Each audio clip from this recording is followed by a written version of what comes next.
Come on, if you've been to Carteret, you know we can do better than that. Good morning, Carteret! And welcome to our Veterans Pier here at Carteret Waterfront Park. Thank you for taking the time to join with us as we celebrate this historic moment and officially break ground on our municipal marina.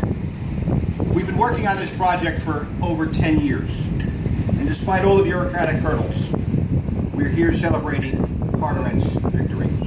Despite the past roadblocks by the Coast Guard, by the Army Corps, by the special interests like the baykeepers and harbor pilots, we're now today breaking ground on Carteret's future. The story of this marina actually dates back further than a decade. It was 30 years ago that Carteret acquired the property on which this park currently stands. It was a landlocked parcel from Carteret's industrial past that offered the possibility of a future development and to provide public access to the waterfront for the first time in over 100 years. For decades, borough officials tried and failed to create a workable plan to recapture our waterfront. When I was elected mayor in 2002, I knew and my team on the council knew that having a waterfront without public access was simply unacceptable. We challenged ourselves and we challenged our professional team and the residents to help provide public access to our waterfront. The results have been remarkable. In 2003, we completed and opened the pier that we stand on today. When it opened, it provided the first public access to the waterfront in close to 100 years. In fact, I've told this story many times around town. The day we opened the pier here in 2003, a woman who had lived in Carteret her entire life, who was 90 years young, came to me and she said, "Mayor, this is remarkable. It's beautiful. I've been in Carteret my entire life, over 90 years. I had no idea that Carteret had a waterfront." And that was because of the industrial use of the waterfront. It was the late 1800s where chemical companies and manufacturing sites came into town, acquired the colonial mansions along the waterfront, raised those mansions, created office buildings and chemical plants and other industrial and manufacturing uses. When they left in the 60s and the 70s and the 80s, many of these properties became dormant brownfields. In 2005, we opened our boat ramp to allow recreational boat use along the waterfront. We constructed the access road with help from the county to make it easier for all residents to gain access to the pier. From that point on, it was full speed ahead. Take a look around at what this small parcel of land has become. Today we have a walking trail that will soon be extended nearly 1 mile to the south and up to a half a mile to the north. Our waterfront park includes volleyball courts, mini golf, playgrounds, a concert gazebo, and a sensory reception garden. Waterfront Park has become a gathering place for our community.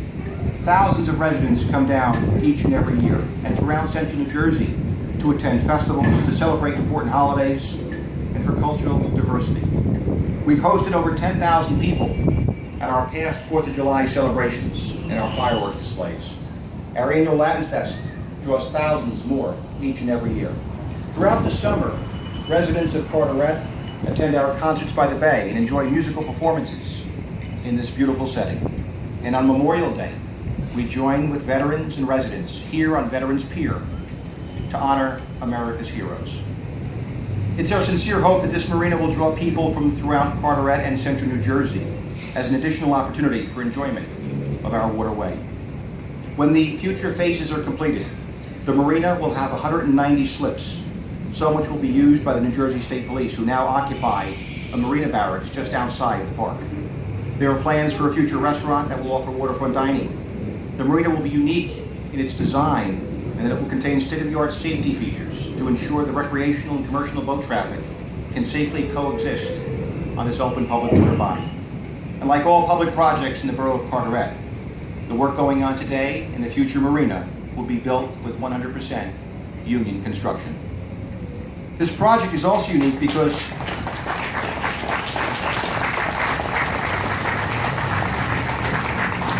in addition to providing public access, it's also an environmental remediation project.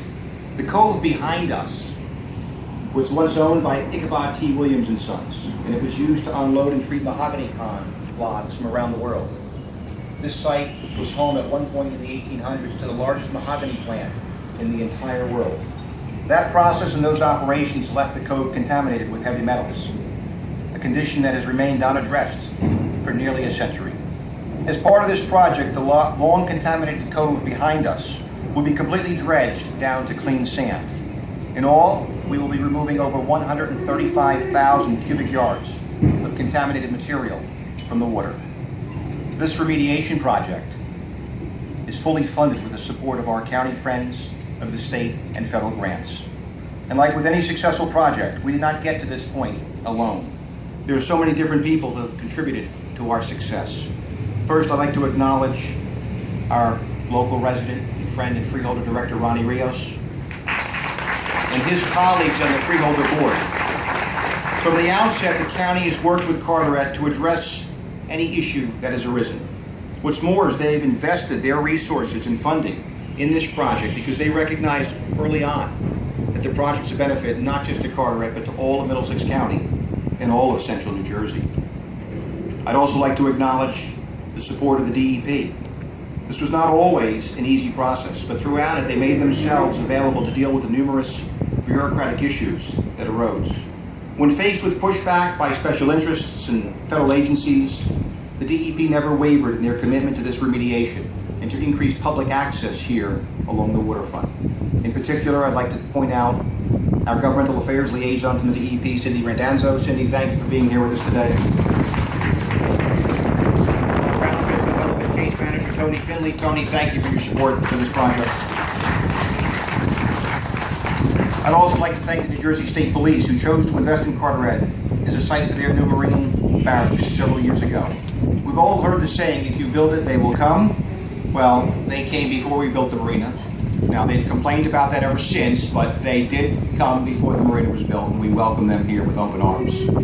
Our professional team has worked tirelessly to make this a reality. From Beacon Planning and CME Engineering, Excel Environmental, and Bill Wolf of Bathgate, Wagner & Wolf. We had the best experts from around the world. When they initially denied our permit at the Army Corps and Coast Guard, they said go out and do a wave attenuation and water displacement survey. They said we recommend New Jersey Institute of Technology. We hired them. When the results came in, they said we don't like those results, you need somebody else. We hired Stevens Institute, followed by the University of Tampa. And finally, when they said we want somebody that uses the Danish model because they've been doing wave attenuation for 1,000 years, we hired ourselves the Danish Institute of Technology, who started the methodology 1,000 years ago. When they said we want someone to review the safety of this Marina project, we went to Dubai and hired a group called ATM. It was recognized as the best design group in the world for safety when it comes to Marina projects. I'd also like to thank our legislators. I see Assemblyman Coughlin, who's here with us today, our congressional liaison, Congressman Frank Pallone, who will come up shortly to speak. You know, Frank's been our congressman for a short while now, and while they can no longer bring home the bacon from Washington, it was Frank who reached out and said to the Army Corps and to the Coast Guard, you need to come to Carteret and meet with the mayor. We need to find out how we can make this project happen here in Carteret. And so the Congressman's office summoned the Army Corps Colonel, he summoned the port captain, and although the initial meetings did not go easily, some of us tend to fly off at the handle. And I can tell you a colonel and a Coast Guard captain are not used to being spoken to the way they were spoken that day. They got the message that we will do whatever it takes to make this project work. And today we're here because of that. Because of these efforts and the efforts of countless others, we're here today witnessing the start of the next phase in our continuing effort to expand access along the Arthur Kill Waterway. And I'd like to promise to you all that we will continue to work toward that goal, including within the next several years, the construction of a new ferry terminal north of our current pier to provide ferry service to Manhattan. Let me acknowledge my team on the Borough Council, who've been with me from day one here supporting this project and supporting all our efforts over the years. Our Council President, Vinnie Bellino, Councilwoman Susan Abels, Councilman A.J. Drumhold, Councilman Dennis Damasio, Councilman Diaz and Councilman Crummer are away, but they send their regards. And someone who passed away early this year, who had been on the council with us for the past 13 years and helped towards this effort. And